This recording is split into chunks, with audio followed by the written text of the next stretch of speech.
Hey y'all, Ash here from Anything But Milk Toast, and I'm so excited because this is my first video officially on YouTube, and I wanted to kick things off with a classic. I just finished a week ago or so A Tale of Two Cities by Charles Dickens. And let's talk about this book, okay? Uh 2025, I started my journey to rediscover classics. When I say rediscover, meaning you grow up, or at least I did. Nobody made me read the classics growing up. And but you do grow up. I feel like hearing the titles, hearing even the lines, hearing referencing they're in movies. I mean, you can just the list goes on. But so you sort of begin to develop your own idea of what A Tale of Two Cities is, or who Charles Dickens is, or I think for me, with Charles Dickens, I was most familiar with um, The Christmas Carol, for example. I knew that story because they made it into a cartoon. All right. Who does not know The Christmas Carol? The Disney cartoon. That's what I watched. So, not to mention plays and whatever. So, yeah, 2025, I was setting some goals as a reader and also as an author. I was like, you know what? I need to go back. I need to climb this mountain called the classics, and I need to familiarize myself with literature history because I wanted to understand. I do every day. I want to understand where things come from, where people get their inspiration, just everything. It's fascinating. I find it 100% fascinating. So, you know, geeking out over here, literature geek. I guess that comes when you spend hours every day writing words. So you begin to get a little geeky and obsessed. So, anyway, I picked this book up. Actually, my daughter read it first, and I don't think she really understood it. I mean, she understood it, but you know what I mean? She was like, I'm not sure what this book is about. I'm like, okay, well, you read it. I'm going to read it. So I picked it up, and let me tell you, the first 100 so pages was a little rough. It was a little rough. But around page 110, 120, this incident occurs and it just piqued my interest. It was a terrible incident. There's this really, really rich guy, a marquise, and I don't spoil alert if you don't want it to be spoiled. He's in a carriage and he ends up hitting a child and it's very tragic. The child is killed. And this is terrible. But up until that point, there just wasn't a lot of interesting things happening in the sense of like, I'm a grimdark fan. So I'm like, I sat up and I was like, ooh, oh my gosh, somebody died. I don't like this Marquis guy. Who is this guy? And, started really, really getting into the story. Um, and then after this point, I guess all these little things that before seemed more random started to come together. The characters, maybe how they're connected, what's going on. It started to, yeah, flow. And I started getting this idea of perhaps what the story was about, which I went into A Tale of Two Cities blind.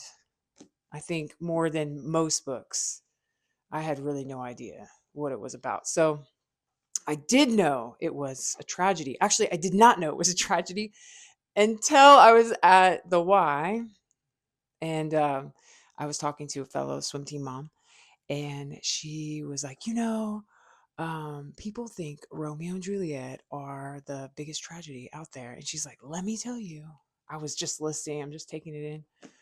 She's like, let me tell you, it is a tale of two cities. I was thinking like, it's like Romeo and Juliet. What? It's a tragedy. I was like, oh my gosh, like, oh my word. So that she didn't tell me the details. I just learned in that moment that it is a tragedy, meaning people are going to die that you don't want to die.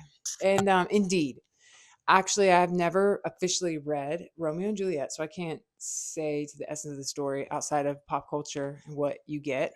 But A Tale of Two Cities was very tragic. It had a tragic ending, but it had a very redemptive ending. I felt this book just lifted my heart or my soul or my spirit, whatever you want to say. It made me feel sad, but also it was amazing. I don't want to ruin it. It's for you all. If you haven't read it, you need to read it. It is definitely worth reading.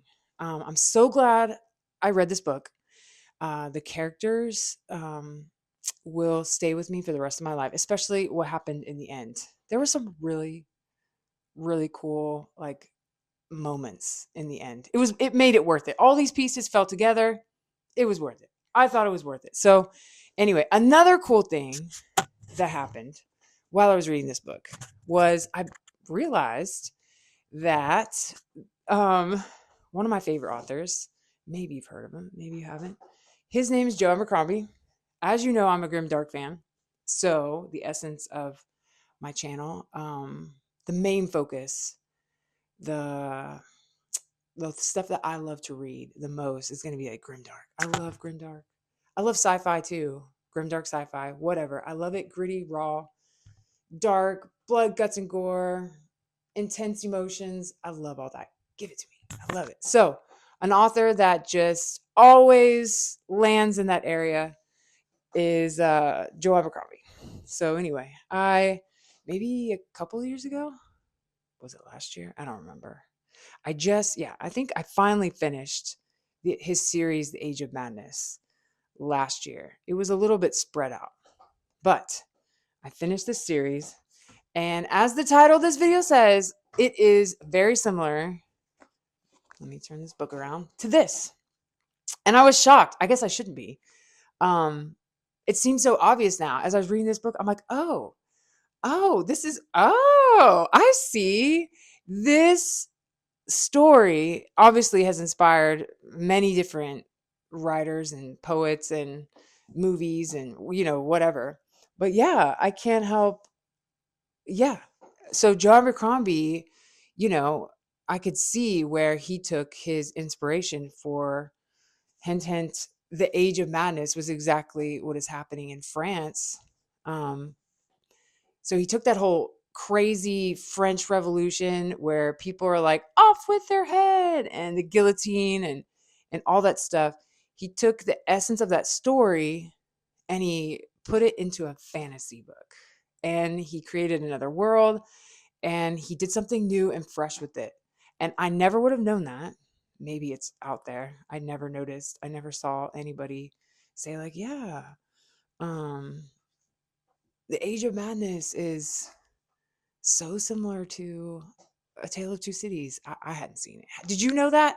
Maybe I'm like the last person to know. I don't know. But I know now and I'm like, this is awesome. So I just laugh because in A Tale of Two Cities, there's this woman. She's crazy. Her name is The Vengeance. And she's like a crazy. And she's in cahoots with some of the people who are at the front lines of what's going on in this story. You have this character called The Vengeance. And then in The Age of Madness, you have this equally fascinating character dive into a woman who's called the Judge. The Judge, The Vengeance. In A Tale of Two Cities, you don't get too close to the characters. So that's the downside of classics or older books written in the 1800s is there's that distance that sort of always for the most part stays between you. The author is there, like they're like right here and they're like telling you what's going on and then they're like that character is doing that and once you look over here, isn't that amazing? That's like classic type of stuff. But in this one, you just get a deep dive into the POV and the minds of all these different characters, one of them being the judge. Wait a second. I don't think you ever actually in her POV. You probably don't want to be in that woman's POV. But you are in the POV of the people around the Vengeance. No, Vengeance is the Tale of Two Cities, the judge. But the heart of them is the same. And I can see after reading Charles Dickens' book, see how, I don't know, how he must have read this at some point. And then being like, wow, you know how you read a book and you're like, I love that character, or that character was so fascinating. Let's take them and supersize them. That's what I feel what happened in the Age of Madness. You have a character called the Vengeance in A Tale of Two Cities that got supersized and pushed into more of a mm, critical role within the story. And not only supersized, but Joe Abercrombie, I guess I can see now that I've thought about it, he took um, two characters from A Tale of Two Cities. So you had the Vengeance, and then you had this female. Oh my gosh, I'm gonna butcher this French name. You know how you read names, but you never say them out loud. Is it Defar Defarge? Defarge. That's probably how you pronounce it. Madame Defarge. Somebody correct me. Sorry. I'm not French is not my forte. So anyway, Madame Defarge, we'll just call her the Madame. Anyway, she's the knitting lady, the knitting lass throughout A Tale of Two Cities. Her character mixed with the Vengeance, because the Vengeance, like I said before, we really never get too close to her. She's more like a tag along to Madame Defarge. Gosh, I have got to look up that word to make sure I'm pronouncing it right. The story digs into this other lady, um, her and her husband. At first, they seem very random. You're like, who are these people? Why do I care? They run a wine shop. But later on, we almost at the end, which, I guess that's how he wanted to write it. It's like surprise at the end. Although I think I was like, gosh, I think I would have benefited in today's modern writing. Um, People would have put that near the end of the first quarter, the middle of the book. It just gives you that sort of meat and potatoes on a character where you know where they're coming from.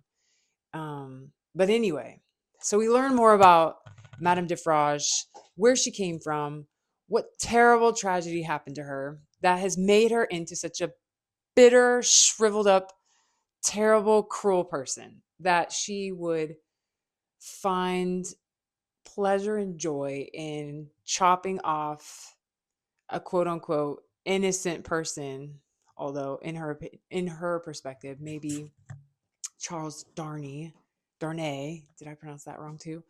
Um, he deserved it just because he was the son of this person.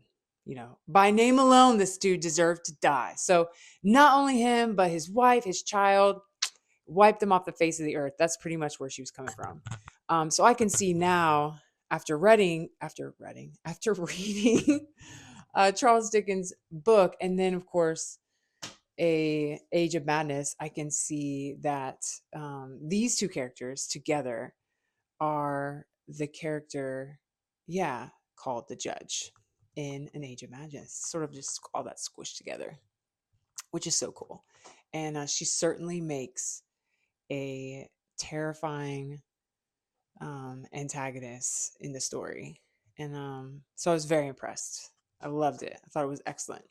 Excellent character work. The one cool thing about what Charles Dickens is doing in this book is he gives you a perspective to where you can understand why people are doing it. You feel empathy, sympathy for them at the same time while hating everything that they're doing, because you understand it. But at the same time, you're like, I don't like it. And I feel in parallel, Joe Abercrombie does the same thing with his characters. They're very gray. It's hard to like them. It's hard to hate them. Some more than others. You know what I mean? If you've read them, you know. So with all of his, The Age of Madness, with all these books, he does an excellent job with character writing. And so if you enjoy grimdark, if you enjoy tragedy, if you enjoy um nihilism, is that the word, where nobody gets what they want? No, I don't know. Pick up Joe Abercrombie. They're pretty brutal. It's pretty brutal.